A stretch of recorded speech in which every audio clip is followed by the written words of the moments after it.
तो हेलो दोस्तों, आप सभी का स्वागत है आज के इस नए वीडियो में नए टॉपिक के साथ। आशा करता हूं कि आप सभी बहुत ही मस्त होंगे और अपने अपने पढ़ाई में अच्छे से व्यस्त होंगे।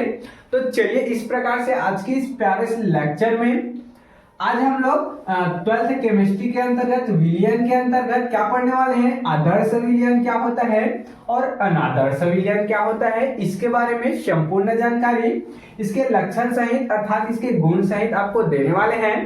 तो आप इस वीडियो में अंत से बने रहिएगा। चलिए बिना किसी समय गंवाए इसको समझने का प्रयास करते हैं। अब शॉर्टकट में समझने के लिए आदर्श और अनादर्श विलयन को किस प्रकार से डिफाइन किया जाता है कि जो विलयन राउल्ट के नियम का पालन करता है उसे आदर्श विलयन कह देते हैं और जो नियम राउल्ट के नियम का पालन नहीं करता है उसे अनादर्श विलयन कह देते हैं। अब जो राउल्ट का नियम है उसको हम लोग पिछले वाले क्लास में समझ चुके हैं। अगर आप राउल्ट का नियम नहीं समझे हैं तो उसे पहले समझ लीजिए। तो चलिए देख लेते हैं क्या बोला जाता है इसको शॉर्टकट में समझने के लिए कि जो नियम राउल्ट के नियम का पालन करता है उसे आदर्श विलयन कह देते हैं और जो विलयन राउल्ट के नियम का पालन नहीं करता है उसे अनादर्श विलयन कह देते हैं। लेकिन अगर हमें ये जो टॉपिक है आदर्श और अनादर्श विलयन 3 नंबर में पूछा जाए तो हम केवल इतना ही लिखेंगे कि आदर्श विलयन ऐसे विलयन को कहते हैं जो राउल्ट के नियम का पालन करते हैं और अनादर्श विलयन उसे कहते हैं जो कि राउल्ट के नियम का पालन नहीं करते हैं। अगर हम लोग सिर्फ इतना ही लिखेंगे तो हमें फुल में फुल मार्क्स नहीं मिलेगा। हो सकता है वहां पर हमारा नंबर 3 में से 2 ही दे दिया जाए। तो इसके लिए हमें क्या करना है, हमें ये जो पूरा परिभाषा है इसको अच्छे से डिफाइन करके लिखना होगा। हालांकि वो समझने के लिए सही है, आखिर वो इसमें लागू होता ही है, जो राउल्ट का नियम है वह इसमें लागू होता है, लेकिन हमको इसके परिभाषा को अच्छे तरीके से लिखना होगा। किस तरीके से? आदर्श विलयन किसे कहते हैं? तो आदर्श विलयन ऐसे विलयन को कहते हैं जिस पर राउल्ट का नियम विलयन की सभी सांद्रताओं, देख सकते हैं सीधे ही हमें नहीं लिखना है कि जिस पर राउल्ट का नियम क्या होता है लागू होता है, ऐसे सीधा नहीं लिखना है। हमें क्या लिखना है? आदर्श विलयन ऐसे विलयन को कहते हैं जिस पर राउल्ट का नियम विलयन की उस विलयन की सभी सांद्रताओं तथा सभी तापों की स्थिति में क्या होता है, पूर्ण रूप से लागू होता है। अर्थात पूर्ण रूप से उसमें क्या होता है, लागू होता है, नियम लागू होता है, उसे क्या कहते हैं? आदर्श विलयन कहते हैं। इसी प्रकार से अनादर्श विलयन किसे कहते हैं? अनादर्श विलयन ऐसे विलयन को कहते हैं जिन पर राउल्ट का नियम विलयन की सभी सांद्रताओं तथा सभी तापों की स्थिति में पूर्ण रूप से क्या होती है, लागू नहीं होती है, उसे क्या कहते हैं? अनादर्श विलयन कहते हैं। देख सकते हैं इसका परिभाषा बड़ा सिंपल सा है। शॉर्टकट में बिल्कुल नहीं लिखना है कि जो नियम राउल्ट के नियम का पालन करते हैं उसे आदर्श विलयन कहते हैं, ये आप समझने के लिए याद रखिएगा। लेकिन आपको 3 में 3 मार्क्स पाने हैं तो आप ऐसे लिखिएगा कि आदर्श विलयन ऐसे विलयन को कहते हैं जिस पर राउल्ट का नियम विलयन की सभी सांद्रताओं तथा सभी तापों की स्थिति में पूर्ण रूप से क्या होती है, लागू होती है, उसे क्या कहते हैं? आदर्श विलयन कहते हैं।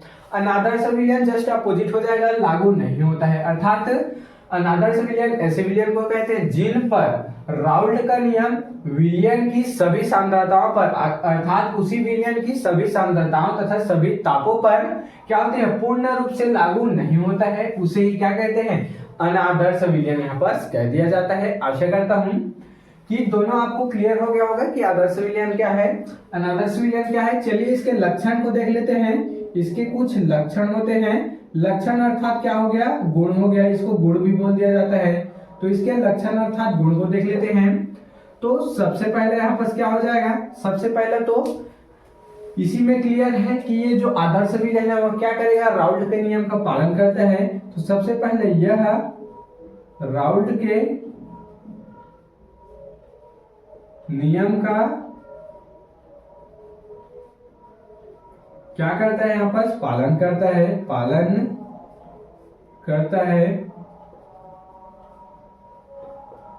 अब इसमें देख लेते हैं 3 गुण यहाँ पर देखेंगे तो दोनों में एक साथ देखते चलेंगे।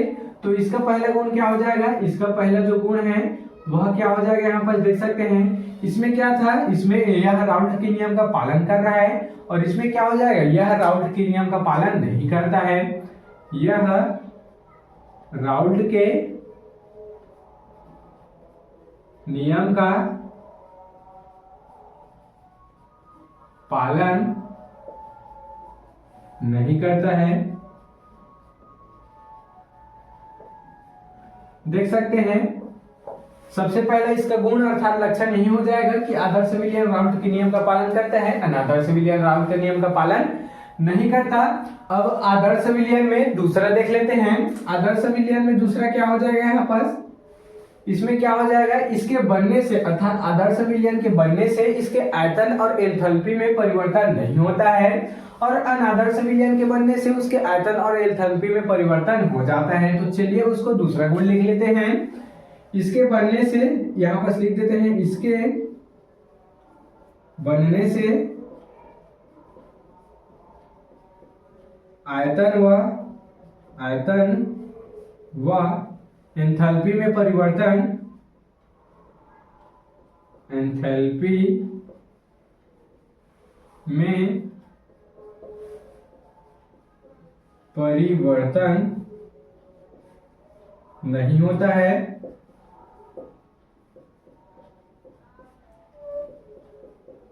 और इसी प्रकार से इसमें दूसरा लिख लेते हैं। इसमें क्या हो जाएगा, जस्ट इसके अपोजिट, इसके बनने में अर्थात अनादर्श विलियन के बनने में आयतन और एंथैल्पी में परिवर्तन होता है।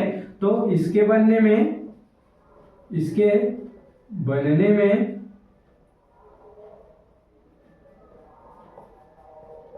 क्या होता है, यहाँ पर आयतन और एंथैल्पी में परिवर्तन होता है। तो उसको लिख देंगे आयतन व एंथैल्पी में परिवर्तन होता है।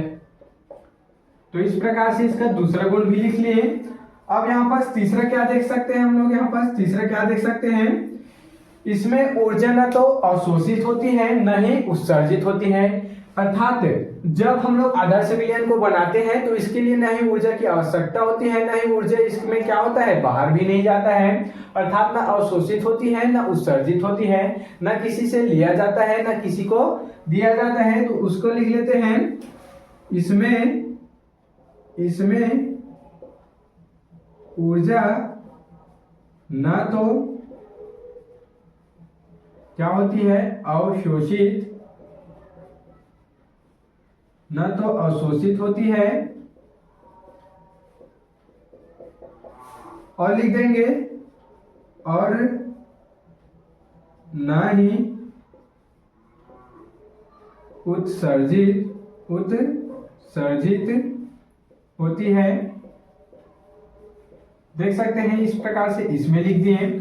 क्या होता है, आदर्श विलियन जब बनता है तो ना तो इसमें ऊर्जा का उत्सर्जन होता है ना ही इसमें अवशोषण होता है। इसी प्रकार से इसका तीसरा लिख लेते हैं अनादर्श विलियन का। तो इसमें ऊर्जा क्या होता है, अवशोषण भी होता है और उत्सर्जन भी होता है। तो इसके बनने में इसको लिख लेते हैं, इसके बनने में